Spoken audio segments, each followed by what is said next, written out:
Pada kesempatan kali ini kita akan bahas tentang profil pemuda muslim di era baru. Ngomong-ngomong, sekarang udah akhir tahun ya. Sebelum saya masuk ke materi, saya perlu bahas rasanya. Nah, kemarin saya lihat ada salah satu cuplikan video tanya jawab. Ustadz, apa hukumnya merayakan malam tahun baru? Lalu Ustadznya jawabnya, jangankan malam tahun baru Masehi, tahun baru Hijriah juga nggak boleh. Bid'ah nggak pernah diajarin nama Nabi. Berarti kita kumpul-kumpul di sini malam tahun baru bikin kajian bid'ahin. Nggak sesederhana itu sebenarnya. Para ulama dalam memahami masalah bid'ah itu nggak dikerjain Nabi, berarti bid'ah. Nggak segampang itu. Kalau parameternya nggak dikerjain Nabi bid'ah, berarti sholat 2 rakaat sebelum dibunuh itu bid'ah. Pernah dengar nggak sholat sunnah ini? Pernah dengar nggak istilah sholat 2 rakaat sebelum dibunuh? Ada salah satu sholat sunnah, dan itu dikerjakan sahabat Nabi, dan diketahui oleh Nabi, dan disetujui oleh Nabi. Nabi pernah ngerjain? Nggak pernah. Sampai Nabi meninggal nggak pernah dikerjain. Ya, orang Nabi nggak pernah dibunuh. Jadi sunnah itu tidak selalu apa yang dikerjakan oleh Nabi. Sunnah itu ada sunnah qauliyah, apa yang diomongin, diperintahkan. Ada sunnah fi'liyah, apa yang dikerjain. Ada sunnah takririyah. Dan tidak selalu lawannya langsung tiba-tiba bid'ah, enggak gitu. Ya, enggak lawannya tiba-tiba langsung bid'ah. Saya kasih gambaran begini. Misalnya ada ustadz, dia luang waktunya setiap hari Sabtu. Lalu setiap hari Sabtu dia bikin pengajian di rumahnya, bikin majelis taklim. Bid'ah enggak? Enggak bisa sederhana itu kita bilang bid'ah. Berarti dia merayakan hari Sabtu. Hari Sabtu itu hari rayanya orang Yahudi. Berarti dia merayakan hari rayanya orang Yahudi. Enggak gitu. Ya. Kalau dalam konteks fikih fikih muazanah, daripada orang keluyuran kagak jelas di malam tahun baru, yang mendingan kita bikin pengajian. Nah, fikih daripada konteksnya adalah mengisi waktu yang kosong, daripada kagak gitu ya. Jadi jangan ujuk-ujuk tiba-tiba bilang bahwa bikin kajian di malam tahun baru itu bid'ah, kecuali kalau emang niatnya untuk meramaikan. Lagian juga kalau ramainya di masjid emang masalahnya apa? Setiap hari juga nggak ada masalah. Ya. Jadi para ulama dalam memahami bid'ah itu ada 3 mazhab. Yang pertama mazhab mudayyiqun. Itu yang gampang bilang bid'ah. Pokoknya kalau nggak dikerjain Nabi, malam yaf'alhu Nabi fahuwa bid'atu wa kullu bid'atu dharar. Apa yang nggak dikerjain Nabi maka itu bid'ah, dan setiap bid'ah sesat. Ini mazhab ulama yang pertama. Nah, mungkin ustadz yang ada dalam potongan video itu masuk kategori itu. Nah, tapi ada 2 mazhab lagi. Nah, mazhab yang kedua mengatakan bahwa bid'ah itu adalah sesuatu yang tidak dikerjakan oleh Nabi. Ma lam yaf'alhu Nabi wa lam yukhalifu syariah, dan tidak menyelisihi syariat. Jadi bid'ah itu apa yang tidak dikerjakan Nabi dan menyelisihi syariat, maka itu adalah bid'ah mazmumah. Nah, kalau mazhab ulama yang kedua ini membagi bid'ah menjadi beberapa kategori. Di antaranya Imam Syafi'i membagi jadi 2. Ada bid'ah hasanah, ada bid'ah mazmumah. Lalu bagaimana dengan hadis kullu bid'atin dhalalah. Kata kullu di situ diartikan kebanyakan, mimbabil aghlab, kebanyakan. Nah, ada lagi pendapat ulama yang ketiga. Dia mengatakan bahwa semua bid'ah itu sesat, tapi adapun yang tidak dikerjakan oleh Nabi dan tidak menyelisih syariat, maka dia bukan bid'ah, tapi namanya syar'iyah. Nah, kalau kelompok ulama ketiga ini contohnya Imam Syatibi dalam kitabnya Al-Iqtisam. Nah, siapa lagi? Kalau ulama kontemporer sekarang Buya Yahya. Buya Yahya kalau ditanya, Buya, bid'ah hukumnya apa? Sesat. Semua bid'ah, iya semuanya sesat. Nanti kalau maulid gimana Buya? Itu bukan bid'ah, itu syar'iyah. Nah, ini kategori ketiga nih. Nah, yang menariknya ulama kategori ketiga sering diklaim oleh ulama pertama karena mereka mengatakan semua bid'ah itu sesat. Dan diklaim juga oleh ulama yang kedua karena secara substansi sependapat. Ini ngerti kali ini kira-kira. Jadi intinya para ulama berbeda pendapat dalam menetapkan batasan bid'ah. Ya kalau misalnya ada yang mengatakan bikin pengajian di malam tahun baru bid'ah, sesat, haram, nggak boleh, udah silakan, nggak apa-apa. Tapi kalau misalnya saya pribadi mengikuti ulama yang kedua, bahwa bid'ah itu terbagi menjadi beberapa kategori. Bid'ah itu bukan hukum, bid'ah itu status. Kalau ini hukumnya apa? Hukumnya bid'ah, bukan. Bid'ah itu status, bukan hukum. Hukum itu wajib, sunnah, mubah, haram, makruh. Itu namanya hukum. Nggak ada ulama sepanjang zaman ngomong hukumnya apa? Hukumnya bid'ah. Nggak ada.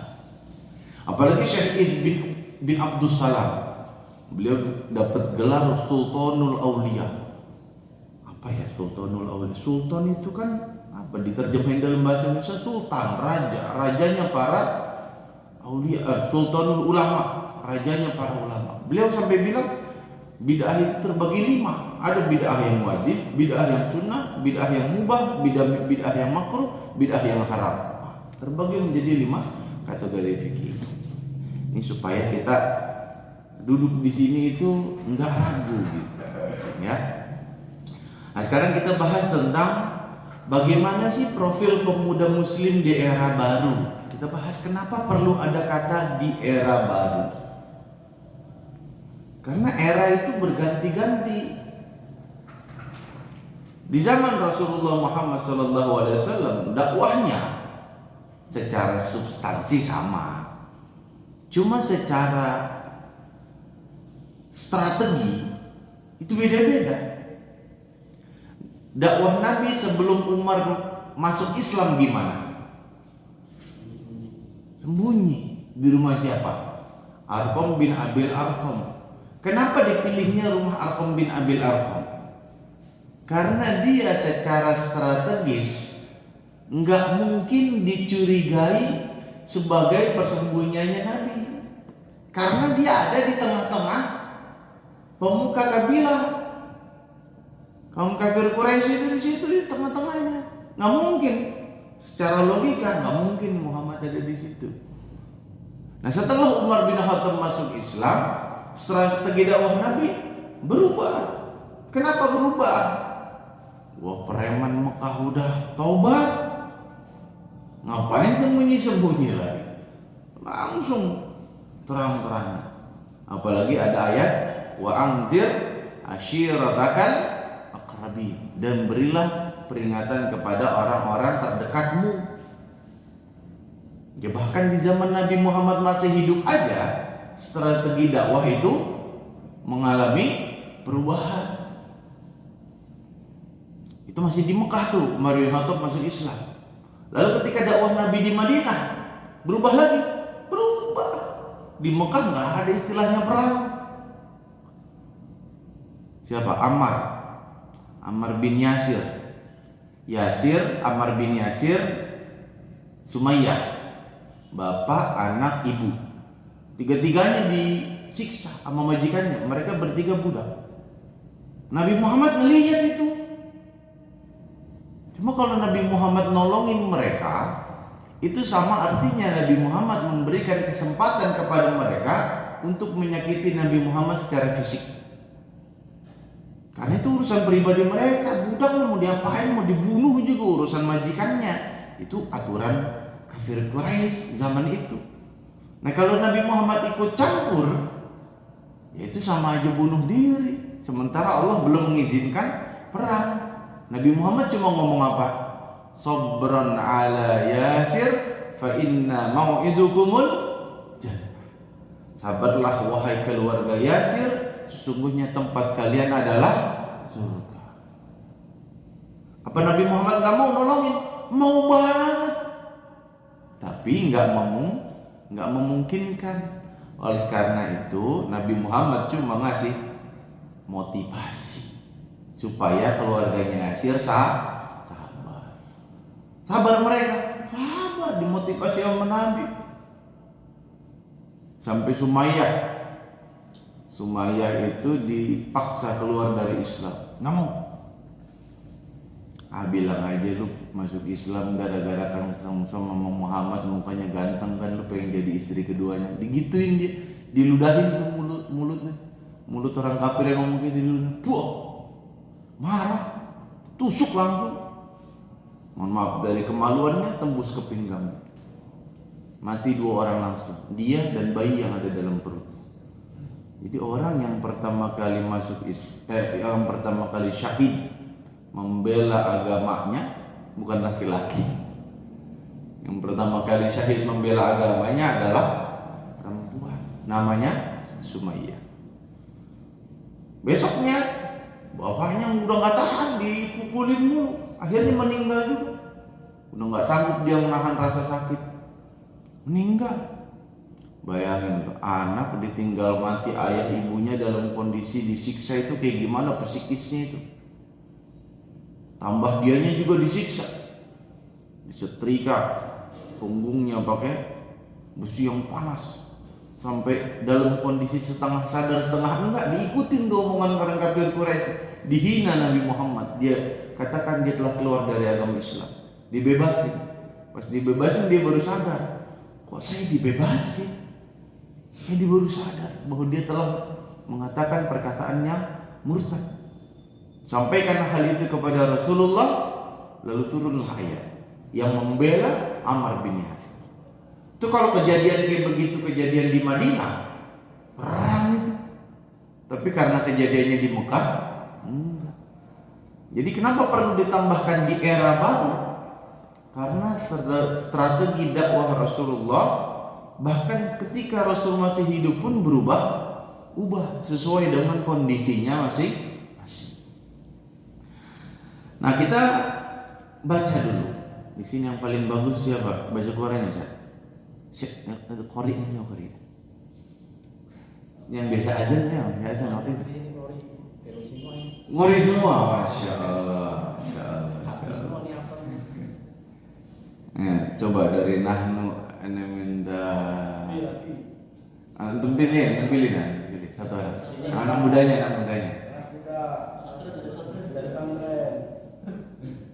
Ayo. Satu. 2 ayat aja, 2 ayat. Masa banyak. Nahnu naqussu.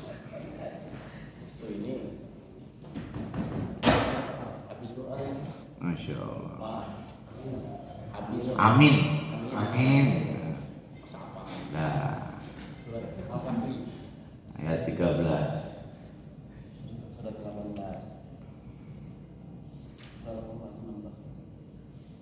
19 Maryam.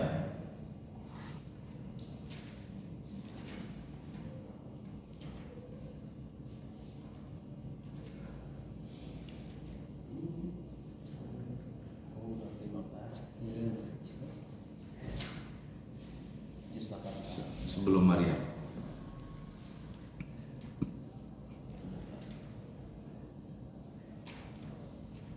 Pokoknya habis Al-Isra aja. Ya, surat ke-3 ayat ke-13. Ya.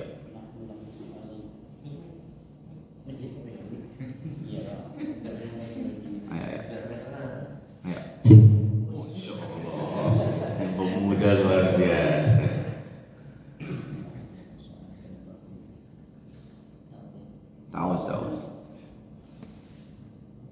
أعوذ بالله من الشيطان الرجيم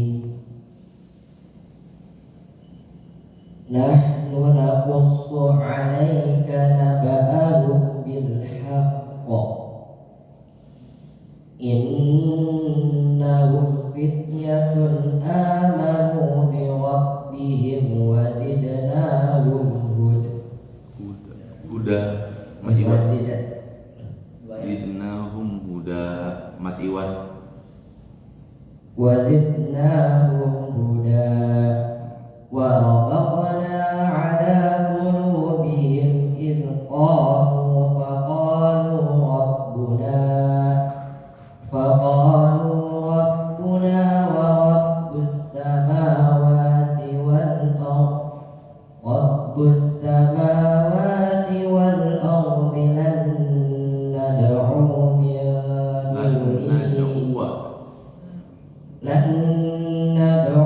من دونه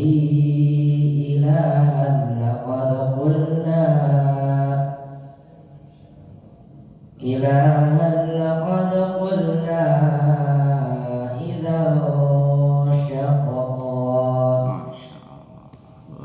صدق الله العظيم. Siapa namanya? Raffi Ahmad. Oh, kata Raffi Ahmad baca Quran, mantap nih. Yang pertama, nahnu naqussu 'alaika naba'ahum bil haqq. Kami ceritakan 'alaika kepada naba'ahum berita tentang mereka bil haqq dengan sebenar-benar. Berarti poin pertama, ketika kita mau mengetahui profil pemuda Islam, yaitu harus menguasai sejarah Islam, punya penguasaan yang baik terhadap sejarah Islam.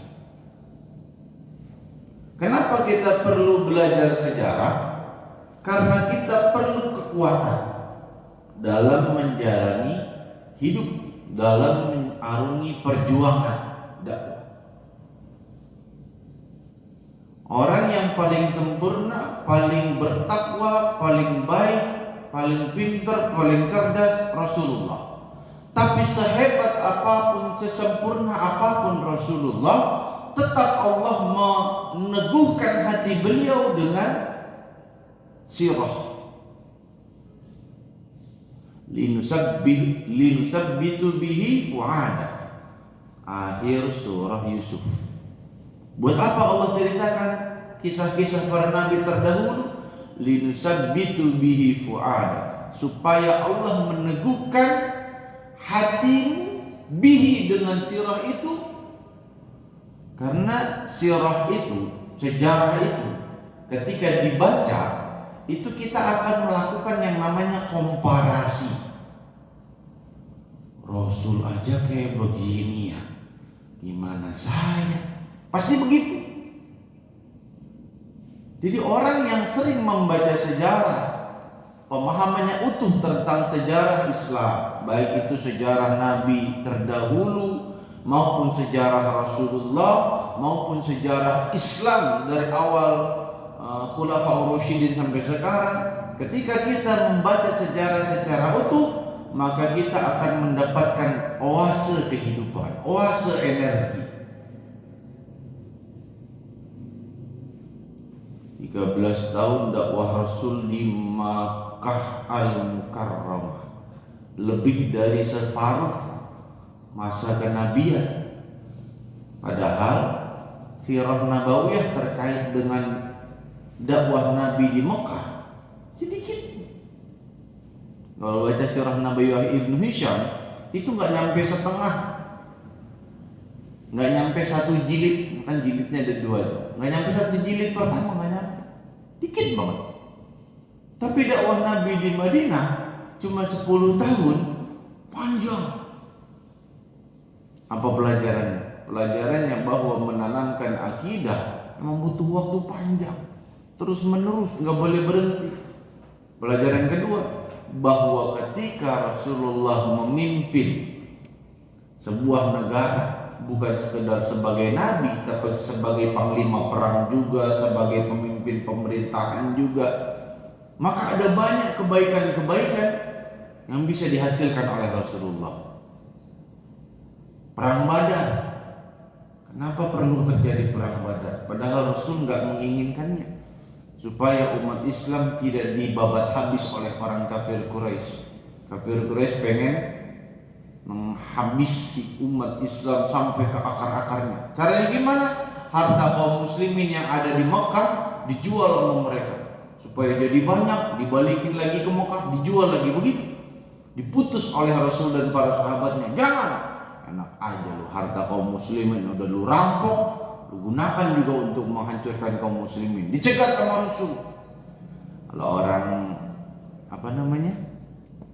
orientalis bilangnya Nabi Muhammad ngerampok.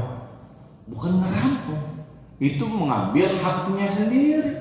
Karena yang dibawa itu adalah harta kaum muslimin yang justru dirampok oleh kaum kafir Quraisy. Lu boleh hijrah, tapi harta lu harus tinggal di sini. Siapa yang ngerampok? Mereka. Sisa 313 orang yang kagak ada niat perang tiba-tiba dihadapkan dengan 1000 orang bersenjata lengkap dengan kondisi yang siap perang. Itu kalau orang 313 yang kemampuan perangnya nggak mumpuni banget, dan itu juga nggak siap perang, kalau nggak ditolong sama Allah habis itu semua.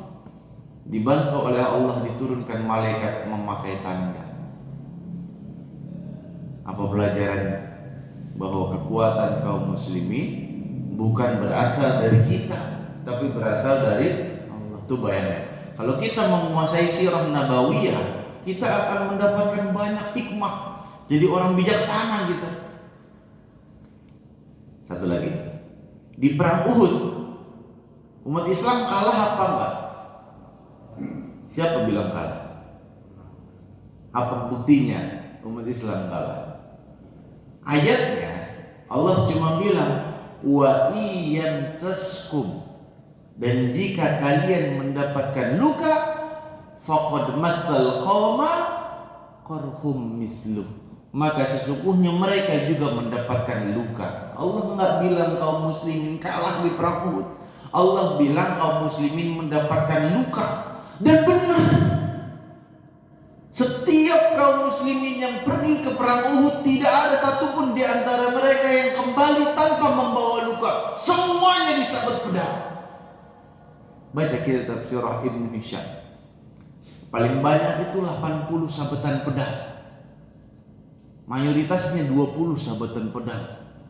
Kebayang gak tuh, badan disabet pedang 20. Tuh 2, 3, 4, gimana setiap sendi itu disabet pedang? Kayak gimana itu badannya itu?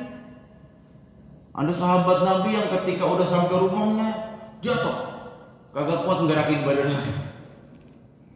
Bayangin, ada yang dadanya ditembus tombak, tutup. Macam-macam kondisi mereka setelah perang Uhud. Luka apa? Pertama, luka dihianati.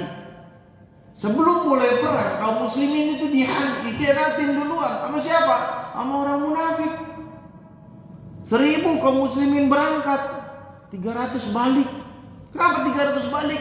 Diprovokasi oleh Abdullah bin Ubay bin Salul, gembong munafik saat itu. Bayangin, dari 1300 orang diprovokasi pulang. Apa nggak jatuh mental kaum muslimin? Sedangkan kalau 1000 aja, yang dihadapin lebih dari 3000 orang yang siap balas dendam atas kekalahan mereka di perang Badar. Nah ini 300 balik, 700 banding 3000. Kagak gila aja syukur itu kaum muslimin di perang Uhud. Panjang kalau mau diceritain mah, tapi saya cuma mau ngasih poin bahwa apa? Bahwa ketika Rasulullah sampai di perang Uhud, Rasul bisa memukul mundur itu pasukan. Seandainya pasukan yang ada di atas bukit Uhud 40 atau 50 orang itu semuanya taat kepada Nabi Muhammad, enggak turun dari bukit Uhud sebelum mereka melihat musuh kembali ke kampung halamannya, niscaya sejarah akan berkata lain. Tapi mereka lupa atas perintah Rasul. Cuma beberapa yang ingat, dan itu pun gak dihiraukan. Mereka turun dari Bukit Uhud. Khalid bin Walid yang saat itu masih kafir, mereka mengambil alih yang namanya Bukit Uhud dan bercerita berbanding terbalik. Tapi apa yang saya katakan, bahwa ketika Rasul sampai ke Madinah lagi, Rasul tidak membiarkan kaum muslimin larut dalam kesedihan. Siapa yang paling sedih sebenarnya? Rasul. Kenapa? Hamzah bin Abdul Muttalib dibunuh di depan matanya sendiri. Depan mata tidak selalu dekat, jauh. Tapi Rasul melihat. Dibelah dada Hamzah, diambil jantungnya oleh Hundun, dikunyah, dilepehin lagi. Siapa yang paling sakit hati? Rasulullah. Tapi Rasul ketika melihat kaum muslimin mengalami kesedihan, apalagi setelah itu turun ayat, wala tahinu, jangan kamu merasa lemah, wala tahzanu, jangan kamu merasa sedih, wa antumul a'launa in kuntum mu'minin, kalianlah yang paling tinggi derajatnya jika kalian adalah orang beriman. Bayangin, Nabi nggak biarin tuh kaum muslimin sedih berkepanjangan. Akhirnya apa? Akhirnya kaum muslimin diperintahkan untuk ke masjid semua, ke masjid. Rasul ngasih pengumuman, siapa yang kemarin ikut perang Uhud, kita berangkat lagi sekarang. Yang tadi lemes, segar lagi. Siapkan semua kayu bakar. Siapin. Bingung, ngapain Rasulnya nyuruh nyari kayu bakar tengah malam? Waktu-waktu orang tahajud, Rasul nyuruh nyari kayu bakar. Mencar 50 titik. Mencar 50 titik di area peperangan. Orang kafir Quraisy belum pulang itu. Mereka masih bingung. Kita itu menang apa kalah ya? Dibilang menang, Rasul masih hidup. Orang kalau menang perang itu cirinya pertama tujuannya tercapai. Tujuan mereka ngapain? Ngebunuh Rasul, mati? Enggak. Yang kedua dapat tahanan perang. Mereka dapat tahanan? Enggak. Yang ketiga dapat harta rampasan perang. Mereka dapat harta rampasan perang? Enggak. Terus mau dibilang menang dari mana ini? Bingung mereka tuh. Mau pulang, kita belum menang. Mau nyerang, ragu. Dikirim mata-mata. Ternyata mereka lihat di kaum muslimin ada 50 tempat kebakar semua sama api. Mereka nyangka, tambah banyak orang Islam, mati kita. 3.000 ngelawan 700 saja empot-empotan, apalagi dapat tambahan pasukan baru. Kaum muslimin yang tadinya pakai baju A disuruh ganti baju, pakai baju B. Tambah banyak. Panik mereka. Akhirnya mereka pulang. Bayangin. Perang Uhud luar biasa. Apalagi kalau kita bicara perang Khandaq atau perang Ahzab, perang partai-partai. Seru itu. Kaum muslimin di Madinah dikhianatin oleh suku Yahudi. Yahudi ada 3, ada yang tetap setia, ada yang berkhianat, ada yang udah diusir. Tambah lagi di luar itu pada partai-partai pada berkumpul itu. Luar biasa. Jadi kalau kita sebagai pemuda Islam, pemuda Muslim, harus punya pemahaman yang utuh tentang sejarah Islam, agar ketika kita menghadapi masalah apapun, kita langsung ngerti. Nabi Muhammad dulu begini, berarti nanti hasilnya kayak gimana? Udah kebaca tuh sama kita itu. Saya orang Minang. Dalam pepatah Minang itu ada ungkapan begini. Alun takalam ala takile. Gitu. Belum sempat orang ngomong, kita udah ngerti. Arahnya kemana ini ngerti kita. Gak pernah pakai kerudung, tiba-tiba pas kampanye pakai kerudung, ngerti kita. Mau dapat suara umat Islam. Udah baca orang Islam itu pinter. Giliran dulu Islam dimusuh-musuhin, giliran kampanye kiai datang-datangin. Agama nggak boleh dipolitisasi. Lah mereka yang politisasi agama. Pakai kerudung kagak pernah, tiba-tiba pakai kerudung. Ya, sholat jarang-jarang, tiba-tiba jadi imam. Kalau baca Al-Fatihahnya model apa? Nggak ngerti. Itulah politisasi agama sebenarnya itu. Kita yang dituduh-tuduh. Nah, kita mah bukan politisasi agama, tapi mengagamai politik, mengislamisasi politik. Sebagaimana kita mengislamisasi ekonomi, budaya, sosial, kemasyarakatan, semuanya diislamisasi. Emang kerjaan non-Islam begitu. Karena Islam itu harus kafah. Yang kedua, di situ dikatakan ayatnya, innahum, sesungguhnya mereka. Allah tidak katakan innahu, dia, tapi innahum, sesungguhnya mereka. Ini ayat bicara tentang siapa? Ini ayat bicara tentang Ashabul Kahfi. Ashabul Kahfi dulu menghadapi sebuah presiden yang otoriter, raja yang otoriter, yang mengatakan bahwa Tuhan itu 3. Nah, padahal dalam Bible nggak ada tuh Tuhan 3. Apalagi dibilang 3 dalam 1, 3 in 1, udah kayak kopi. Mereka protes. Lu dari mana pasalnya lu tiba-tiba Tuhan jadi 3? Dari dulu kita nyembah Tuhan atu. Kata nih raja nggak mau dikritik, langsung si raja melakukan persekusi. Kurang aja, dia menghina kepala negara. Kejar-kejar langsung. Nih Ashabul Kahfi nih, nggak ngomongin yang lain-lain enggak. Ashabul Kahfi. Satu protes lagi, padahal nggak kenal itu. Mereka berkumpul karena mereka sama-sama memperjuangkan kebenaran. Kita juga. Emang Bapak kenal sama saya? Kagak kayaknya mah. Saya juga nggak kenal Bapak siapa. Cuma kita sama-sama memperjuangkan kebenaran.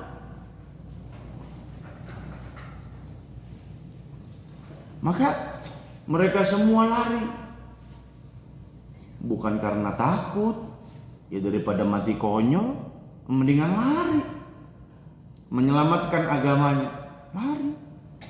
Ada satu anjing ketemu di jalan, ngikutin, mau ngebelain ulama. Anjing ngebelain ulama, nyampe di Al-Quran tuh, masuk surga dia.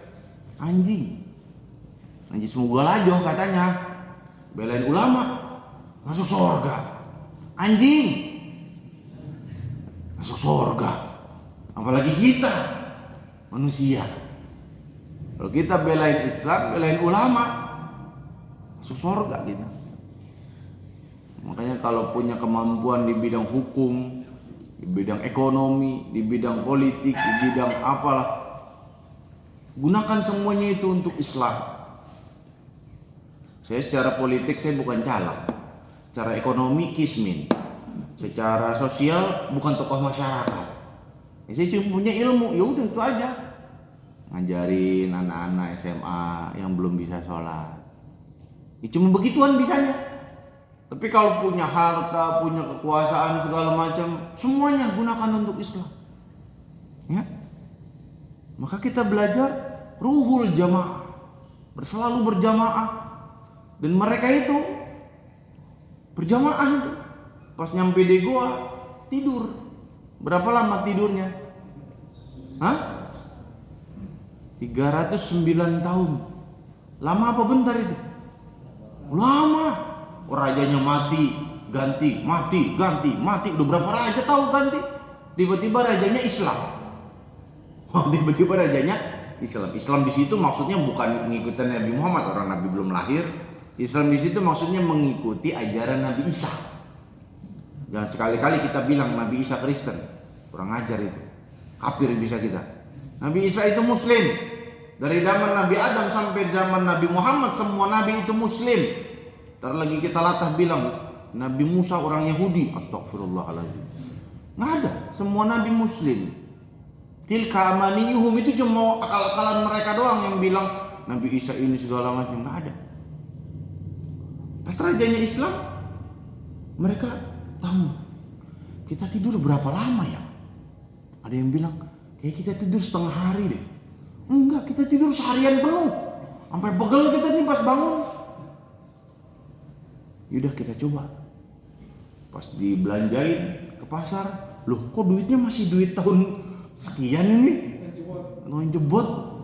Nah, ditangkap mereka semua, dibawa ke raja.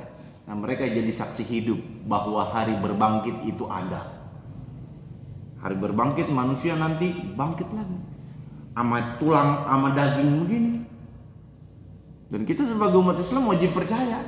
Zaman dulu dibuktinya pakai Ashabul Kahfi. Nah, innahum ruhul jamaah. Kita harus selalu punya perasaan selalu berjamaah. Ini Piala Dunia kemarin itu mantep banget. Saya baru tahu timnas Maroko itu punya yel sepak bola itu ngebelain Palestina. Dengar kagak? Itu viral itu. Yel-yel sepak bolanya itu tentang semangat memperjuangkan Palestina. Bentar cek di YouTube. Wih, merinding saya dengar itu. Luar biasa loh. Timnas Maroko kalah Spanyol. Portugal kalah. Saya berharap Prancis kalah juga, Argentina kalah, juara dunia baru. Kalah sama Prancis ya. Insya Allah. Ruhul jamaah. Kita waktu baca Al-Fatihah, iyyaka na'budu wa iyyaka nasta'in, sendirian di rumah, apa kita ganti jadi iyyaka a'budu? Enggak. Tetap na'budu, kami menyembahmu, walaupun kita ngomongnya sendirian. Kenapa?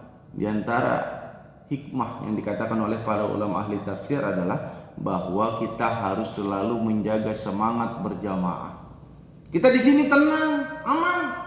Tapi ingat, ada saudara kita yang tidak merasakan ketenangan, tidak merasakan keamanan, tidak merasakan apa yang kita rasakan sekarang. Di Palestina, di belahan dunia yang lain, kaum muslimin masih dijajah. Sementara raja-raja Arab sibuk dengan urusannya masing-masing. Nauzubillah min dzalik. Umat Islam itu dipermalukan oleh Israel dalam perang 6 hari. Tahu sejarahnya? Perang 6 hari. Terbentuk negara Israel. Umat Islam sedunia protes. Negara Arab coba pakai persenjataan perang lawan Israel. Satu negara kecil. Negara Arab kompak nyerang ke Israel. Kalah negara Arab. Ya Allah. Sedih. Kenapa bisa begitu? Perlu introspeksi itu ke dalam. Kalau dalam konteks pertahanan negara ada yang bikin analisa karena satu sama lain gak terkoordinir. Jadi kalah. Innahum fityatun. Di situ dikatakan bukan syababun tapi fityatun. Kalau syabab pemuda dari segi umur. Ini pemuda. Tapi kalau fityah pemuda nggak pandang umur, yang penting jiwanya muda. Yang apa? Amanu bi rabbihim. Yang mereka beriman kepada Tuhan mereka. Nah, profil pemuda Islam yang ketiga adalah kekuatan iman. Iman itulah yang menjadi pendorong kaum muslimin, pendobrak stagnansi perjuangan. Iman yang menggerakkan kaum muslimin.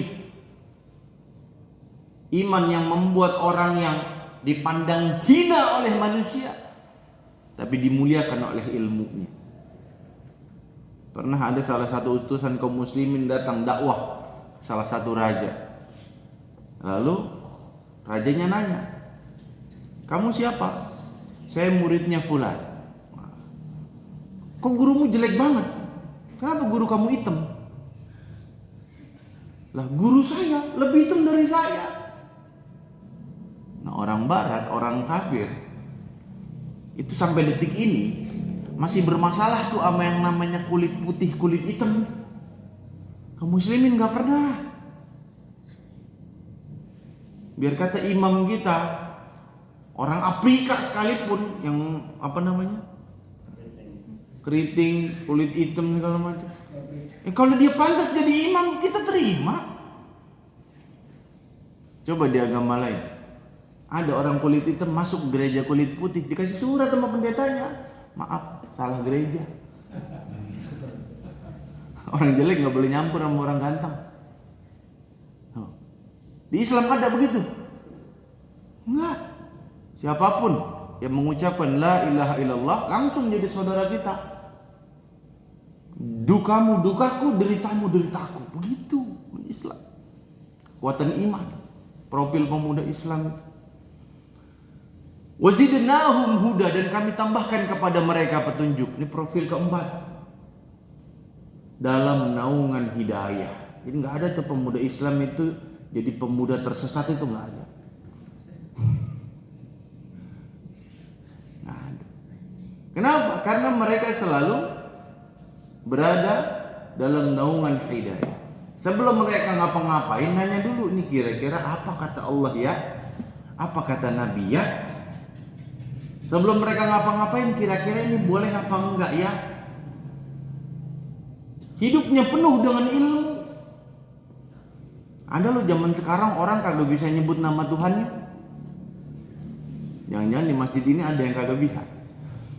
Saya pernah tes murid saya 100 orang lebih, cuma satu yang bisa nyebut Allah dengan benar. Yang benar nyebutnya Allah apa Allah.